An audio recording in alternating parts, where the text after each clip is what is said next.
We have to talk about this, shall we?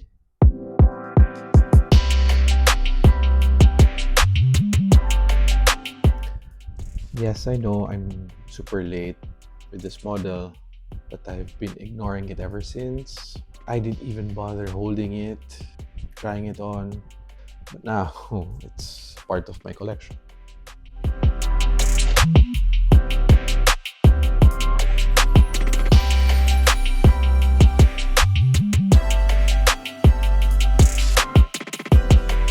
Kamusta YouTube? It's been a while.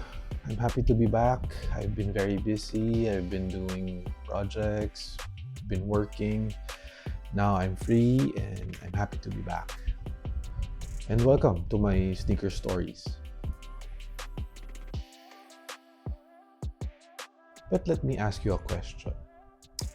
Have you ever had that experience where there's a brand new model and you just wondered what's going on with the designer's head? Were they in love? Were they inspired? Were they depressed? Were they high? Honestly speaking, this was not even in my top 10. I thought it was like an 80s, 90s workout shoe. It was just too bulky for my liking. And it had these pods that looked very futuristic. And there were no leather or suede parts that justify the price. Yeah, the price, this was expensive. So yeah, I didn't bother holding it, touching it, trying it until we went to Auckland, New Zealand. I was still in search of my 990 V6, the dark camo, indigo, incense colorway. I had the chance to buy it locally, but I just couldn't put 18,000 peso shoe. That's just too much. So we went to all the stores, went to outlets.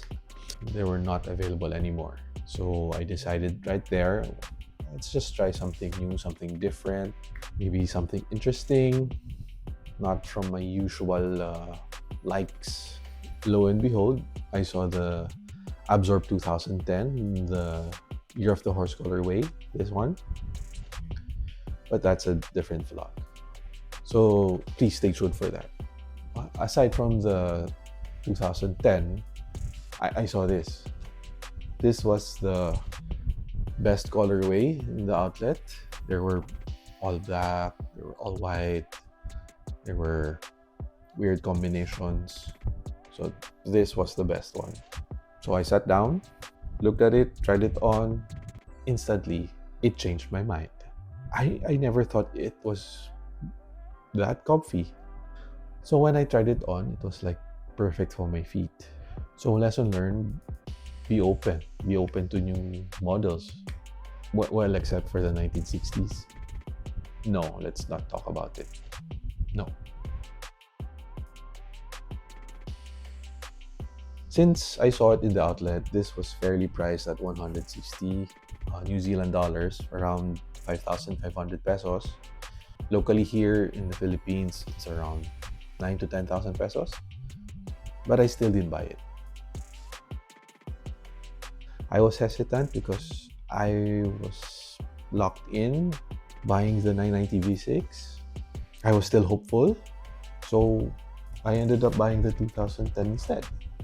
After our trip to Auckland, next leg was Brisbane, Australia, and I was quietly disappointed with myself because I didn't buy this one. It was cheaper in New Zealand. I already imagined how I'm gonna use it, how I'm gonna wear it. So like any sneaker lover like you know, we'd go through social media, sneaker websites, and we regularly check on it, see what's available. Until I saw this in Hype DC, Australia. It was on sale, had my size, and I have the Go Signal. Plus, I can use my Qantas points. So I was able to buy it for only 120 Australian dollars, around 5,000 pesos. It was like Jewel singing, "It was meant for me and I was meant for you."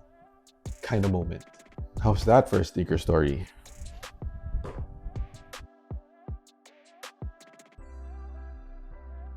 The sizing, as you can see, it's a bit narrow, but it fits perfectly to my slightly wide feet. I got my non-made in USA size, which is a size 10. But if you prefer with a little bit of room, you can go half size up.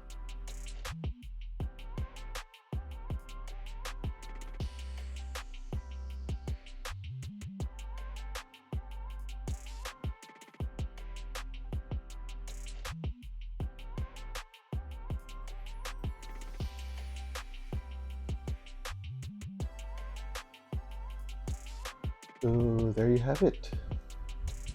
This is the New Balance Absorb 2000 in the pearl gray colorway. Did you get one yourself when this released? If you haven't yet, are you gonna get one since they're on sale?